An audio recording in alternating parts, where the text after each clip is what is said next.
The 6 dirtiest and most inhuman secrets of ancient Rome. You feel the cold before you see it. Stone walls that haven't felt sunlight in 1,000 years. His blood is still warm on the marble when the slaves arrive to scrub it away. They work in silence, these men who know that speaking costs tongues, that remembering costs lives. By noon, the official story will ripple through Rome's bathhouses and fountains. Another senator fallen to political games, another casualty of Nero's paranoia. But Marcus Flavius didn't die for opposing tax reform or questioning the emperor's theatrical ambitions. He died because he followed a trail of disappeared children into chambers where Rome's most powerful men practiced rituals that would make crucifixion seem merciful. Before we descend into those chambers together, I need to know, where are you watching this from? It genuinely amazes me that a story buried beneath 2,000 years of silence can find its way to screens across every continent, connecting us through the simple hunger to understand what humans are truly capable of when no one is watching. Rome in the 1st century AD controlled 50 million souls stretched from Britain's fog to Egypt's sand. At its heart pulsed a city of 1 million inhabitants, where senators debated philosophy in marble halls, while slaves emptied chamber pots into sewers later generations would call engineering marvels. This was a civilization that made afternoon entertainment of public crucifixions, that considered infant exposure not criminal but customary, where the concept of human rights existed only in the fever dreams of Stoic philosophers writing letters they knew might get them killed. Into this world of normalized brutality, where crowds cheered as prisoners were torn apart by starved beasts, certain practices emerged that shocked even Roman sensibilities. In a culture where the threshold for horror stood remarkably, impossibly high, these secrets managed to fall below it. What I'm about to reveal weren't aberrations. They were systematic, institutionalized, refined across generations until they became invisible, the dark machinery that powered an empire while remaining hidden in plain sight. The first secret waits in the archaeological record, specifically beneath what is now the Church of San Clemente in Rome. When excavators broke through in the 1860s, they found a complex of underground chambers dating to the 1st century AD. What they discovered on those walls and what the Vatican subsequently sealed from public access were frescoes depicting scenes that challenged every assumption about Roman religious practice.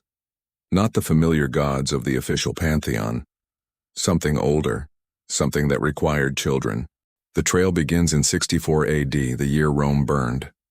As Nero's engineers cleared the charred ruins to build his Golden House, workers discovered tunnel networks beneath the Palatine Hill that predated even the earliest foundations of the imperial palace.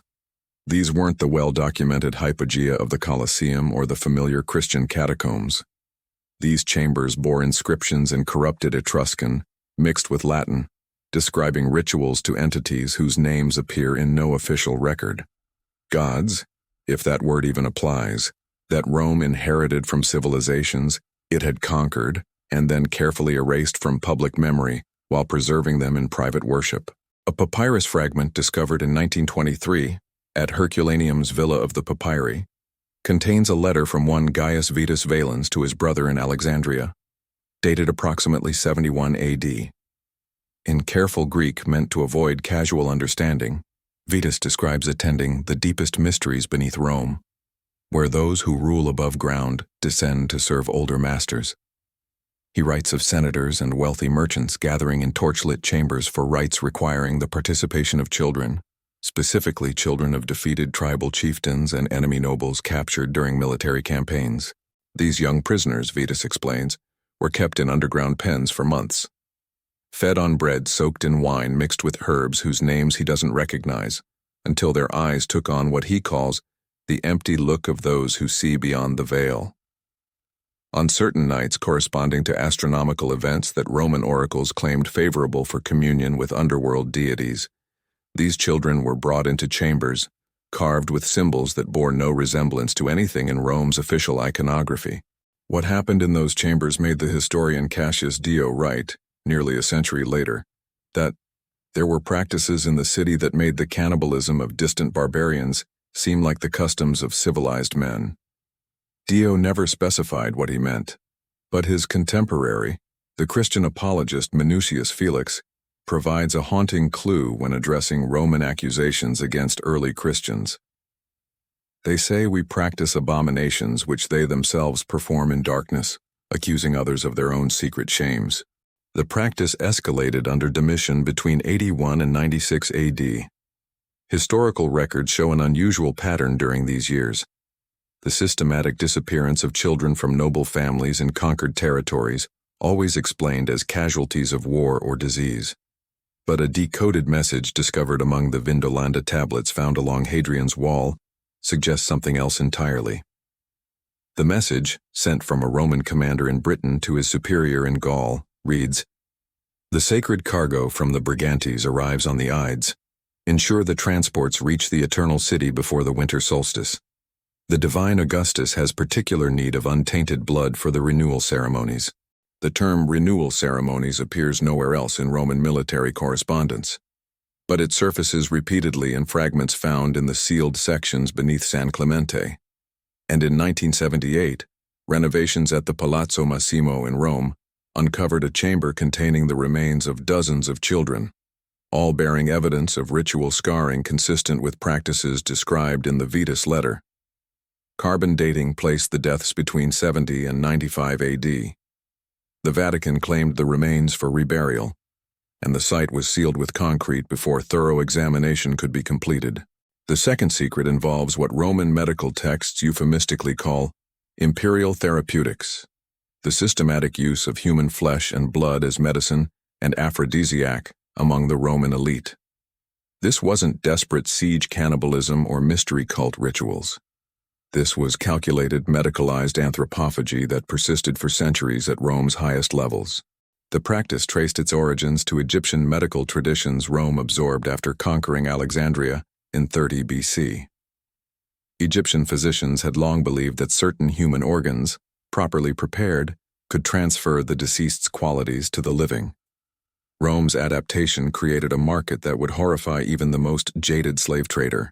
Galen, personal physician to Marcus Aurelius and the most respected medical authority of his age, writes obliquely in his treatise on the natural faculties of preparations made from the vital essence of conquered enemies, rendered into forms suitable for those who would absorb their strength. He describes a substance called imperial elixir, prepared from the hearts of young warriors killed in the arena, ground with exotic spices and consumed by emperors before major military campaigns. The practice reached its peak under Commodus, who ruled from 177 to 192 AD. Contemporary accounts describe his obsession with consuming the flesh of gladiators he'd personally defeated, believing this would grant him their fighting prowess. But Commodus went further. Secret records from the imperial household, preserved in fragments within the Byzantine Bibliotheca Marciana, describe regular deliveries to the palace of therapeutic specimens. Carefully selected organs from executed prisoners, prepared according to recipes combining Roman, Egyptian, and Persian medical traditions. A coded inventory from 188 AD lists contents of the imperial apothecary's most restricted section. 12 vials of heart's essence, drawn from Dacian nobles, preserved in wine from Chios.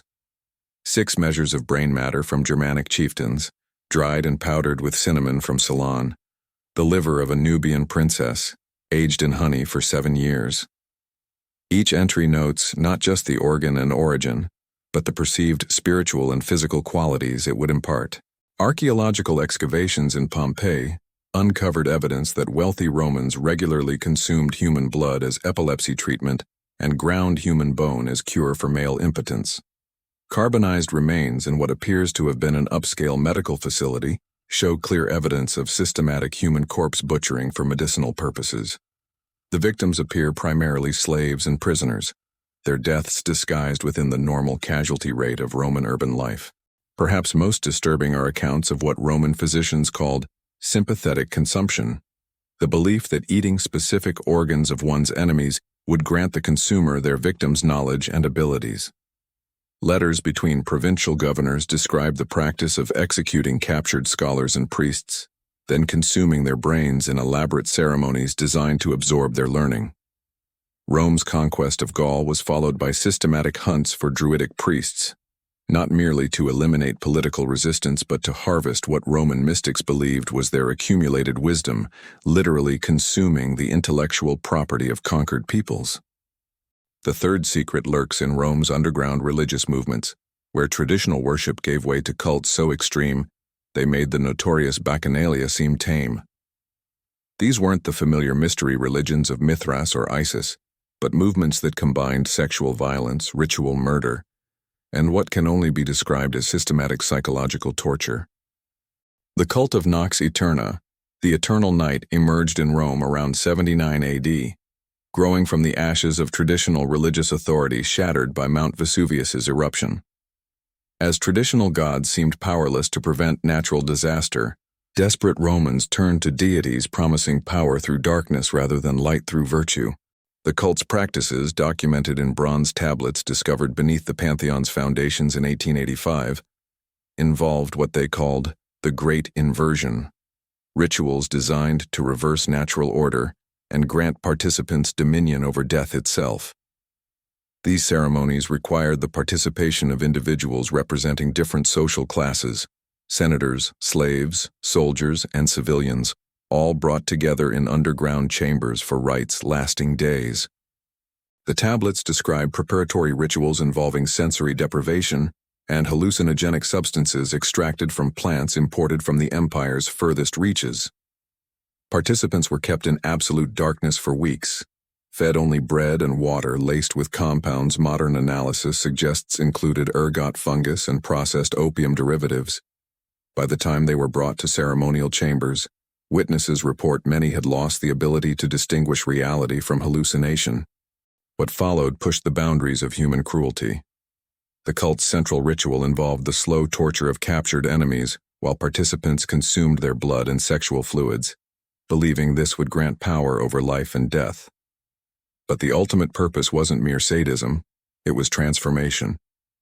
Cult documents describe the goal as achieving the sacred madness that opens gates between worlds, a consciousness state supposedly allowing communication with entities existing beyond traditional Roman divine hierarchy.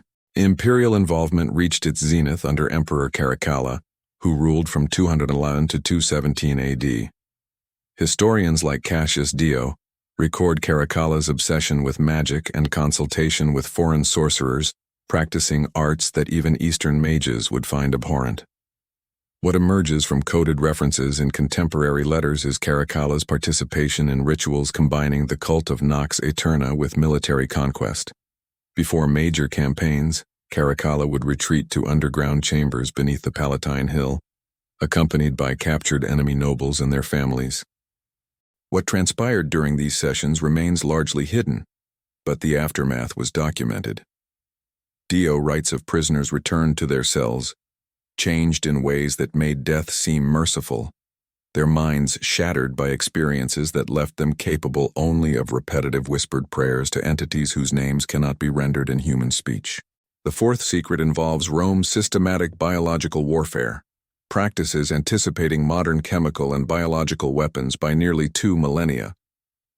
This wasn't simple well poisoning that ancient armies occasionally employed, but deliberate cultivation and weaponization of disease organisms for strategic purposes.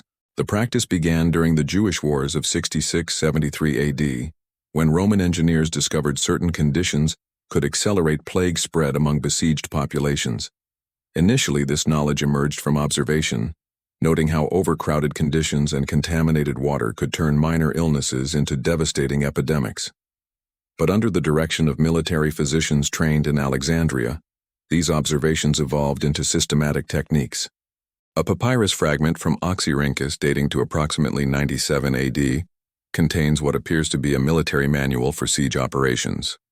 Among standard tactics for undermining walls and constructing battering rams, the document includes a section titled, "On the Cultivation of Beneficial Pestilence." The text describes methods for collecting and preserving what it calls seeds of weakness from plague victims, then introducing these materials into enemy water supplies or food stores. The manual provides specific instructions for timing these attacks to coincide with seasonal changes, maximizing effectiveness. It notes certain diseases spread more readily during winter months when populations remained indoors, while others proved more virulent during summer heat when hygiene deteriorated. Most disturbing, it describes techniques for selecting specific disease strains based on target populations' age and health characteristics, effectively early forms of targeted biological warfare. The systematic nature became clear during the Antonine Plague of 165–180 AD, which devastated the empire and killed an estimated 5 million people. While historians traditionally view this as natural pandemic possibly imported from Mesopotamian campaigns, recently discovered documents suggest more complex reality. Letters found in 1952 at a Roman military outpost near the Euphrates describe deliberate collection of plague materials from infected areas for transport back to Rome. The correspondence between field commanders and imperial physicians details methods for preserving disease organisms during long journeys, noting which containers and preservation techniques would maintain virulence over time. The letters reveal Roman military physicians had developed sophisticated understanding of disease transmission, recognizing contaminated materials' role in spreading illness long before germ theory was formally articulated. The fifth secret concerns Rome's industrial-scale child trafficking for purposes beyond traditional slavery. This wasn't simply the unfortunate reality of conquest societies enslaving defeated populations. It was a specialized trade network supplying children specifically for ritual, entertainment, and experimental purposes that challenged even Roman notions of acceptable cruelty. The network operated with official sanction at government's highest levels, integrated into normal imperial administration machinery. Provincial governors received regular quotas for children with specific characteristics, age ranges, physical attributes, and geographic origins corresponding to requirements of various Roman institutions and private buyers. Administrative documents discovered beneath Ostia's ruins in 1961 reveal the bureaucratic apparatus managing this trade. These weren't informal markets or criminal enterprises, but official operations administered by the same bureaucrats managing grain distribution and tax collection. Documents include detailed inventories of children classified by age, gender, physical condition, and geographic origin, along with shipping manifests tracking their movement across the empire. The most chilling aspect is their clinical efficiency. Children were categorized using terminology, treating them as livestock or raw materials rather than human beings. Documents refer to Gallic specimens of premium quality and Dacian subjects suitable for prolonged experimentation, describing children in terms emphasizing their utility for specific purposes rather than acknowledging their humanity. Demand came from multiple sources. Gladiatorial schools required young boys who could be trained from early age to provide entertainment. Regular adult combat couldn't match. Private collectors sought children from specific regions believed to possess particular characteristics, increasing their value as exotic possessions. But the largest consumers were mystery religions and private cults proliferating throughout the empire, requiring children not as slaves or entertainment, but as essential components in religious rituals promising spiritual transformation through extreme transgression. The network's sophistication matched any legitimate Roman commercial enterprise. It included specialized transport vessels designed to move large numbers of children over long distances while maintaining their health and preventing escape. It employed medical personnel who could assess potential purchasers' condition and predict their suitability for different purposes. It maintained holding facilities across the empire where children could be stored, prepared, or modified according to buyer specifications. Documents from Hadrian's personal archive describe his direct involvement in expanding the network to serve imperial research projects.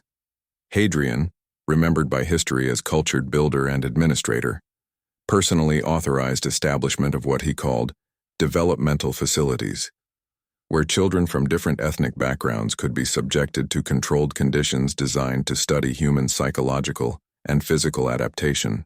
These facilities, located in remote areas across the empire, operated under supervision of physicians and philosophers viewing their work as contributing to understanding of human nature. They subjected children to systematic programs of deprivation, indoctrination, and physical modification while carefully documenting results. The goal wasn't simply cruelty, but creation of detailed knowledge about human limitations and techniques that could transcend or exploit those limitations. The sixth and perhaps most disturbing secret involves Rome's development of techniques for extending human suffering through advanced understanding of physiology and psychology. This wasn't simple sadism or casual cruelty characterizing much ancient life, but systematic research into pain and fear mechanisms that anticipated modern psychological torture by nearly 2 millennia. The program originated during the Jewish Wars, when Roman commanders discovered traditional torture methods often failed to extract information from religious zealots whose faith enabled them to endure conventional pain. Imperial physicians working under Vespasian and later Titus began developing enhanced interrogation techniques that could overcome psychological resistance through precise manipulation of physical and mental states. A medical treatise preserved in Pergamon's library, written by physician Gaius Stinius Maximus around 88 AD, describes systematic experiments in what he calls the extension of consciousness beyond natural boundaries. The text details methods for maintaining subjects in extreme pain states for extended periods while preventing death or permanent unconsciousness. These techniques required detailed understanding of human anatomy, circulation, and nervous system function that wouldn't be matched in European medicine for another 1,000 years. The treatise describes specific techniques for controlling blood flow to prevent fatal blood loss while maintaining maximum pain sensation.